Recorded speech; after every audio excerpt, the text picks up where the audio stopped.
All right. Good evening, everybody. This is Ralph Greenwood, and we're upstairs. And what I'm about to show you is the materials to build a switching layout, because I am going to build a switching layout. I want to enter Jack's contest. If you haven't heard of it, you should look at Jack's channel.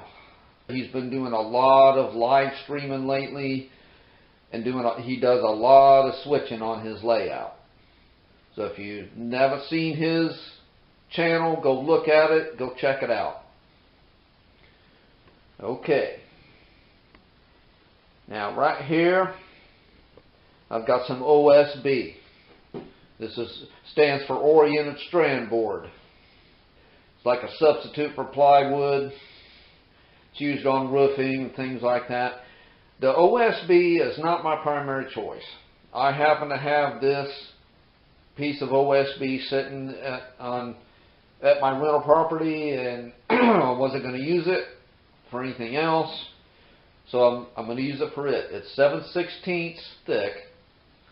This was a 4x8 sheet, and I cut it down so that I could fit it in the van and get it over here.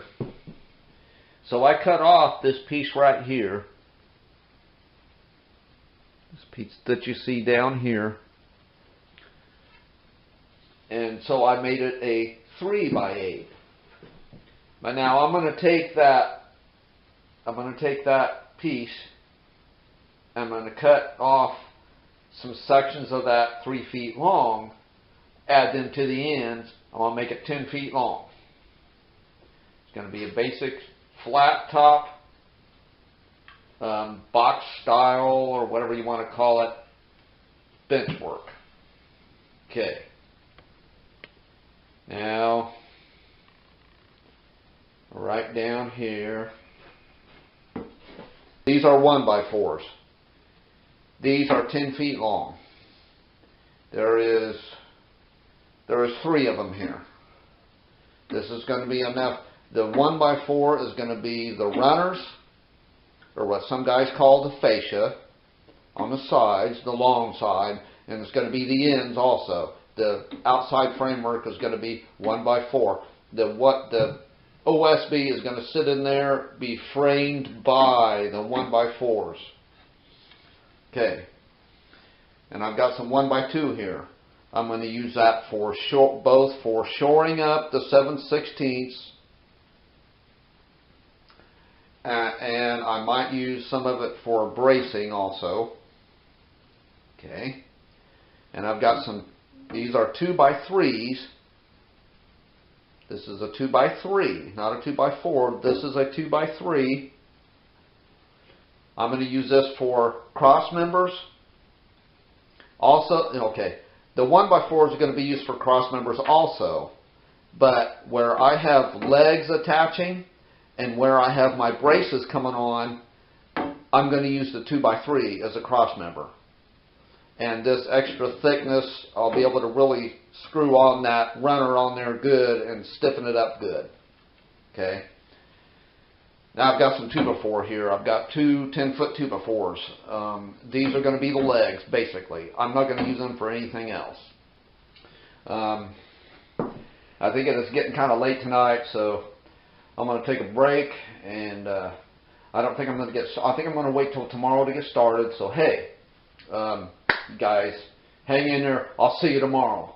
Night. All right. This is the overall plan.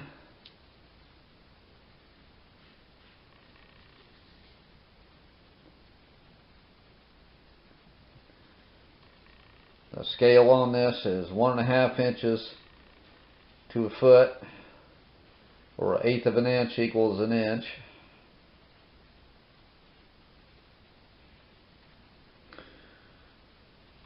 The runners here are a 10-foot length These ends are 37.5. All these other cross members that go in here are 36 inches long.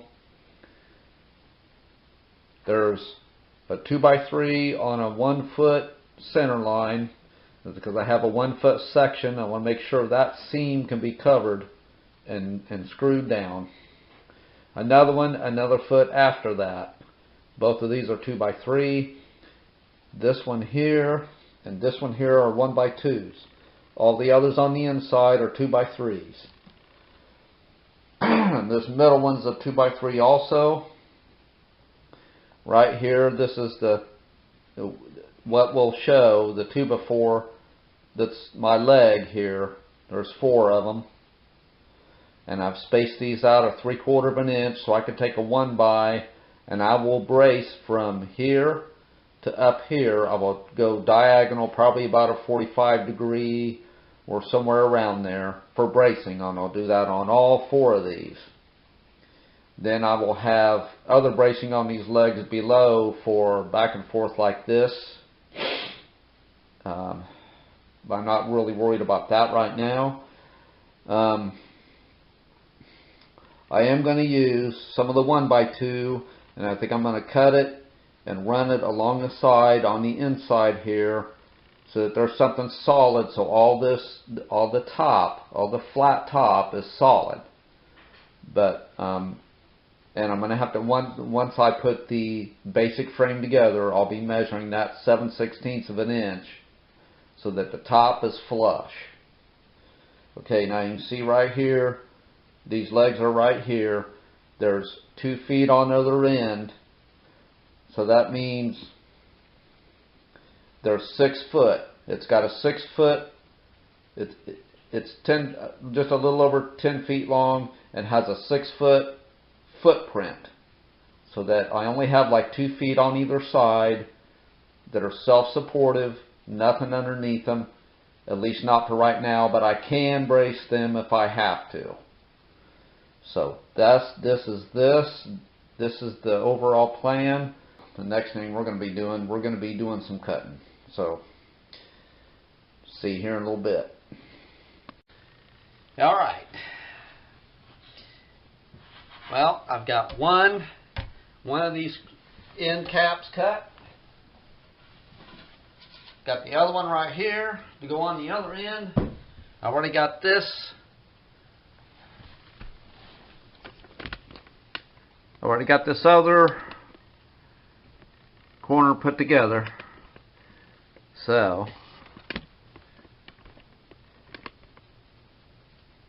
sorry for the shaking around there.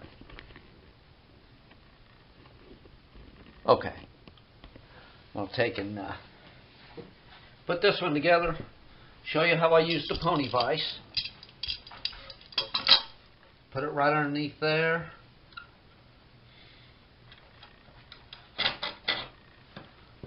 This other end, I got to kind of shore that up a little bit. Okay. Loosen that a little bit. Okay, now the thing about these vices is you have to kind of, it ain't gonna be real quick. You kind of have to loosen them and get this to where you want it.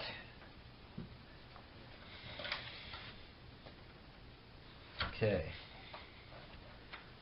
Go a little bit that way. And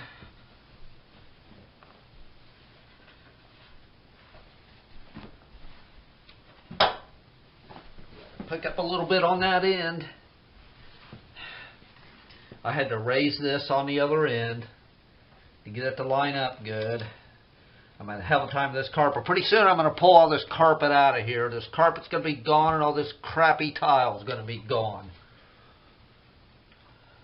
Okay, well, I'm not doing things right. That is not the right way. Good thing I caught myself. This is the right way. This is the way it's meant to go together. Like that. That's looking good. These, you don't want to get these real tight because if you clamp these down real tight, they tend to bend the board out like that. They're mainly for smaller things. Our joint's looking pretty good there.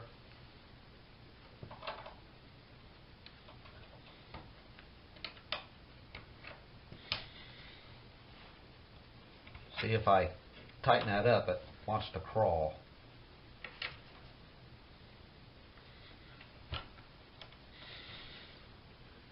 Okay, got it. We're going to take them. Got my close quarter drill here.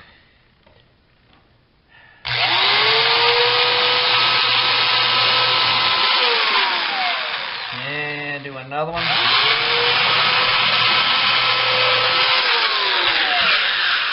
That. Got two. These are the 1 1/4. I might jump up to 1 1/2. I don't know. I'm thinking I might. I might go get me some 1 1/2s and switch these out.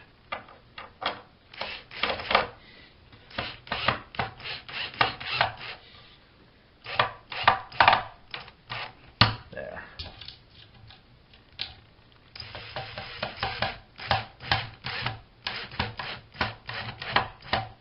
There. That looks good.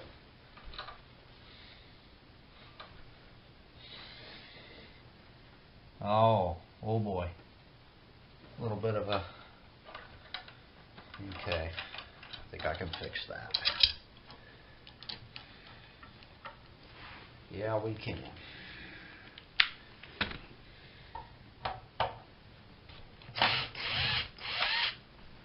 Take this out.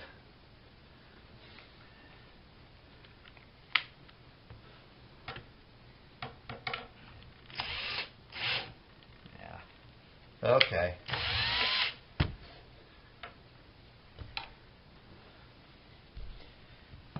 And I have to... Oh, great. That's why I hate carpet. There will not be carpet in my layout room. No carpet. Okay, here we are. Now, I want to point out a few little things to you. Use this one cross member that wasn't quite the right size, but I got it for scrap wood. Okay, you guys saw the segment where I put this end on and I had to redo the screws and everything. I decided to just put a new one in there. And I took my time. I used this piece of OSB underneath here to get everything good and flat so I could line it up. But I basically used the same procedure. I did go to some 6x1 and 5/8 drywall screws. They work better. They're a little bit longer. They bite in a little farther, so I think that's better. And I'm probably going to replace the ones on the other end gradually with the 1 5/8 screws. Okay. Now, I've got all my 2x3 cross members cut. I have 2 more cross members that are 1x2 that I need to cut. And then I will square this up and I will get those cross members all screwed in there. And we will be moving along and we'll be ready to put legs on this thing, but we've got some measuring to do first. But that will be in part 2. Part 2.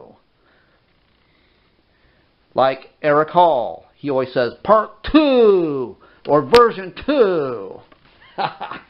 And he's with IMRRO. I believe that's right. I always call it IMRO.